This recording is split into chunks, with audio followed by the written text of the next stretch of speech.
Hello students. आज के इस लेक्चर में हम मेजर हिस्टोकम्पैटिबिलिटी कॉम्प्लेक्स यानी एमएचसी मॉलिक्यूल्स को डिस्कस करेंगे। इस लेक्चर में हम क्लास 1 एमएचसी मॉलिक्यूल को डिस्कस करेंगे। So let's start the lecture. Okay, जो मेजर हिस्टोकम्पैटिबिलिटी कॉम्प्लेक्स है ये बेसिकली क्या है कि ये क्लस्टर ऑफ जीन्स पे मुश्तमिल होता है जो तमाम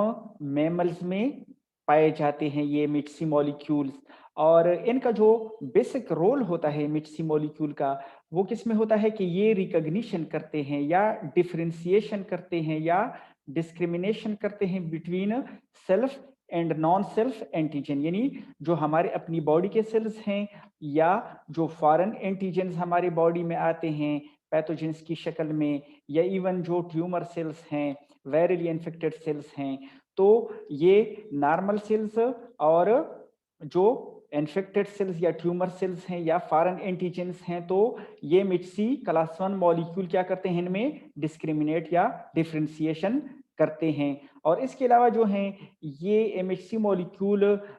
इसके साथ साथ जो है जो ह्यूमोरल इम्यूनिटी है या सेलुलर इम्यूनिटी है, इन दोनों में अपना फंक्शन परफॉर्म करता है, क्योंकि ये जो टी लैम्फोसाइट्स है और बी लैम्फोसाइट्स हैं ये दोनों को क्या करते हैं, एक्टिवेट करते हैं। अच्छा, जो क्लास 1 एमएचसी मॉलिक्यूल हैं बेसिकली ये ग्लाइकोप्रोटीन्स होते हैं जो जितने भी न्यूक्लिएटेड सेल्स हैं उनके सरफेसेस पे ये क्या होते हैं, एक्सप्रेस होते हैं। और जो इनका मेजर फंक्शन होता है वो क्या करते हैं कि ये जो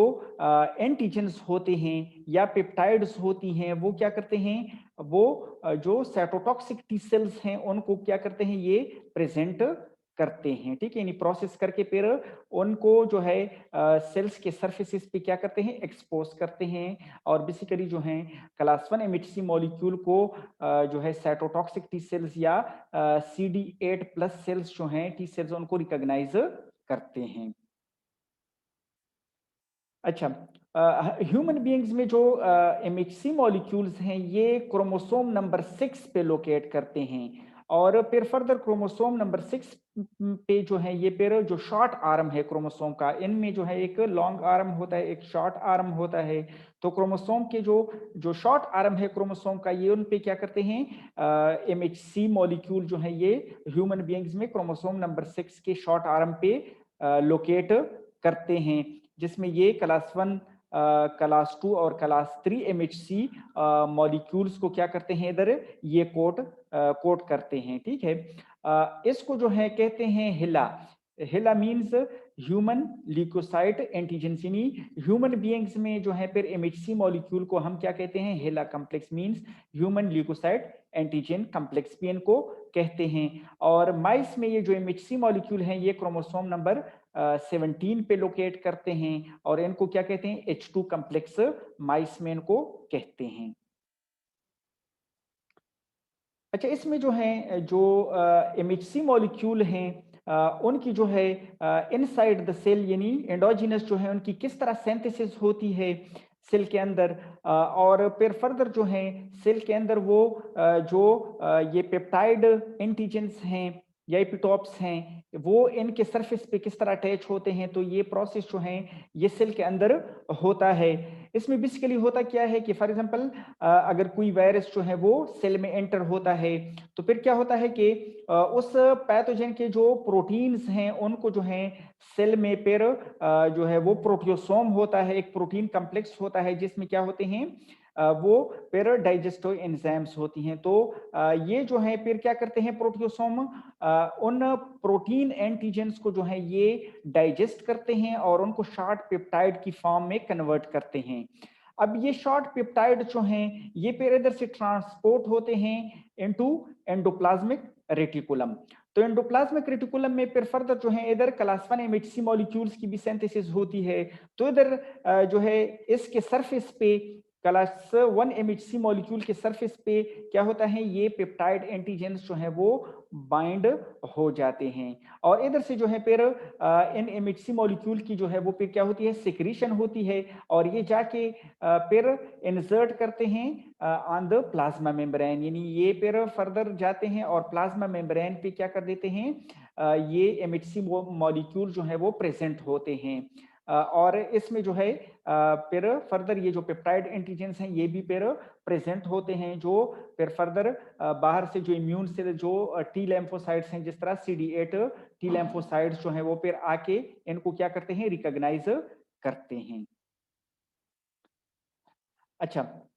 फिर जो हमारे पास जो एमएचसी क्लास 1 मॉलिक्यूल है, इनका जो हेवी चेन है वो फिर फर्दर कंसिस्ट करता है इसमें जो है ये फिर 3 एक्स्ट्रा सेलुलर डोमेन्स पे कंसिस्ट करता है, जिसमें फर्स्ट जो है वो अल्फा डोमेन है, सेकंड जो है वो फिर अल्फा 1 डोमेन है, सेकंड फिर अल्फा 2 डोमेन एंड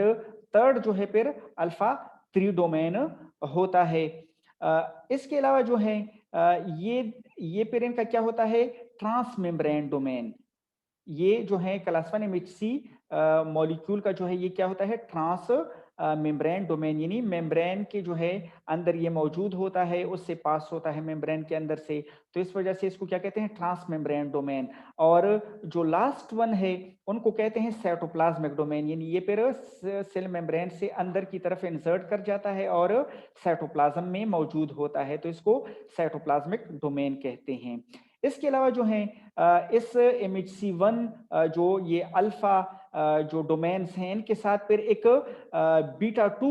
मैक्रोग्लोब्यूलिन डोमेन भी अटैच होता है, इसको क्या कहते हैं, बीटा टू मैक्रोग्लोब्यूलिन डोमेन इनको कहते हैं, और ये जो है अटैच होता है इन अल्फा डोमेन्स के साथ थ्रू नॉन कोवेलेंट इंटरेक्शंस, यानी नॉन कोवेलेंट इंटरेक्शंस के थ्रू ये इन अल्फा डोमेन्स के साथ अटैच होता है एमएचसी कॉम्प्लेक्स में। अच्छा, फिर फर्दर अगर हम इसको देखें कि जो MHC1 है ये इनके जो अल्फा 1 और अल्फा 2 डोमेन्स हैं, ये फिर फर्दर फोल्ड होके ग्रूव्स की शक्ल बनाते हैं। ये आप लोग देख रहे हैं इस इमेज में, ये अल्फा 1 डोमेन और अल्फा 2 डोमेन जो है ये फिर फर्दर फोल्ड होके क्या कर बनाते हैं, ग्रूव बनाते हैं, और इनमें क्या होता है कि जो पेप्टाइड एंटीजन होता है वो क्या होता है, इनमें जो है ये डिस्प्ले करते हैं, यानी इस रीजन में जो है इस ग्रूव में ये क्या करते हैं, ये पेप्टाइड एंटीजन को, जो फॉरेन एंटीजन होता है उसको क्या करते हैं, डिस्प्ले करते हैं, ठीक है। और इनकी जो लेंथ होती है इस पेप्टाइड एंटीजन की, वो होती है 8 to 10 अमीनो एसिड्स पे ये मुश्तमिल करता है, यानी ये ज्यादा जो है वो लॉन्ग भी नहीं होता, शॉर्ट पेप्टाइड्स होते हैं और ये 8 to 10 अमीनो एसिड्स पे कंसिस्ट करते हैं। अच्छा, इसके साथ साथ जो है फिर टी सेल रिसेप्टर्स भी जरूरी होते हैं, क्योंकि जो टी सेल रिसेप्टर्स हैं ये फिर आके जो है MHC क्लास 1 मॉलिक्यूल के साथ क्या होते हैं, बाइंड होते हैं, खुसूसन जो साइटोटॉक्सिक टी सेल्स के पास जो टी सेल रिसेप्टर्स हैं ये क्लास 1 MHC मॉलिक्यूल के साथ बाइंड करते हैं। अच्छा, इसमें जो ह्यूमन बीइंग्स हैं इनमें 95% जो टी सेल रिसेप्टर्स हैं ये अल्फा और बीटा चेन पे मुश्तमिल होते हैं, यानी 95% पे क्या होते हैं, जो टी सेल रिसेप्टर्स हैं ये अल्फा और बीटा चेन पे कंसिस्ट करते हैं ह्यूमन बीइंग्स में, और 5% जो हैं ये टी सेल रिसेप्टर जो हैं ये क्या करते हैं, ये गैमा और डेल्टा पे चेन्स पे कंसिस्ट करते हैं 5%। अच्छा, इसके अलावा जो टी सेल रिसेप्टर्स हैं ये जो है कहते हैं कि ये हाइपर वेरिएबल होते हैं, ठीक है। ये क्या होते हैं, ये बहुत ही हाइपर वेरिएबल होते हैं, या इनको जो है कंप्लीमेंटेरिटी डिटरमाइनिंग रीजन भी कहते हैं, इनको क्या कहते हैं, कंप्लीमेंटेरिटी डिटरमाइनिंग रीजन। कंप्लीमेंटेरिटी डिटरमाइनिंग रीजन का मतलब ये होता है कि ये जो है फिर क्या होते हैं, एंटीजन स्पेसिफिक होते हैं, यानी इनमें जो है एंटीजेंस के लिए बहुत ही डाइवर्सिटी पाई जाती है, ये बहुत स्पेसिफिक जो है क्या होते हैं, एंटीजन को प्रेजेंट करते हैं अपने सरफेस पे, तो इस वजह से इसको क्या कहते हैं, कंप्लीमेंटेरिटी डिटरमाइनिंग रीजन्स। अच्छा, इसके बाद जो है फिर फर्दर जो CD8 साइटोटॉक्सिक टी सेल्स हैं उनके पास जो है फिर CD8 जो को रिसेप्टर्स होते हैं, ये CD8 को रिसेप्टर्स हैं ना, तो ये CD8 को रिसेप्टर्स फिर फर्दर जो हैं CD8 अल्फा चेन्स पे और CD8 जो है वो बीटा चेन्स पे कंसिस्ट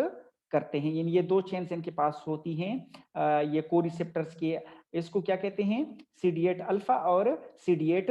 बीटा चेन इनको कहते हैं। और ये जो CD8 अल्फा है, ये वाला चेन जो CD8 अल्फा है, ये फिर फर्दर क्लास 1 MHC मॉलिक्यूल के जो हैं अल्फा 3 डोमेन के साथ क्या करता है, ये इंटरेक्ट करता है फिर फर्दर, और इनको क्या करता है, रिकॉग्नाइज करता है। अच्छा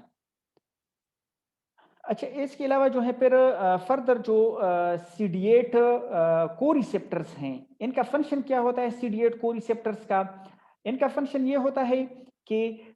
ये जो हैं फिर फर्दर ये जो इंटरेक्शंस होती हैं CD8 टी सेल्स में और MHC क्लास 1 मॉलिक्यूल के बीच में जो इंटरेक्शंस होती हैं, जो एंटीजन की रिकॉग्निशन ये करते हैं CD8 टी सेल्स, ये जो को रिसेप्टर्स हैं CD8 को रिसेप्टर्स, ये क्या करते हैं, इस सिग्नलिंग को ये एनहांस करते हैं और इस इंटरेक्शंस को क्या करते हैं, ये स्टेबलाइज रखते हैं, यानी ये जो MHC क्लास 1 और जो TCR यानी टी सेल रिसेप्टर्स के बीच में जो इंटरेक्शंस हैं, इनको ये क्या करते हैं, ये को रिसेप्टर इनको ये स्टेबलाइज रखते हैं। अच्छा, नेक्स्ट इस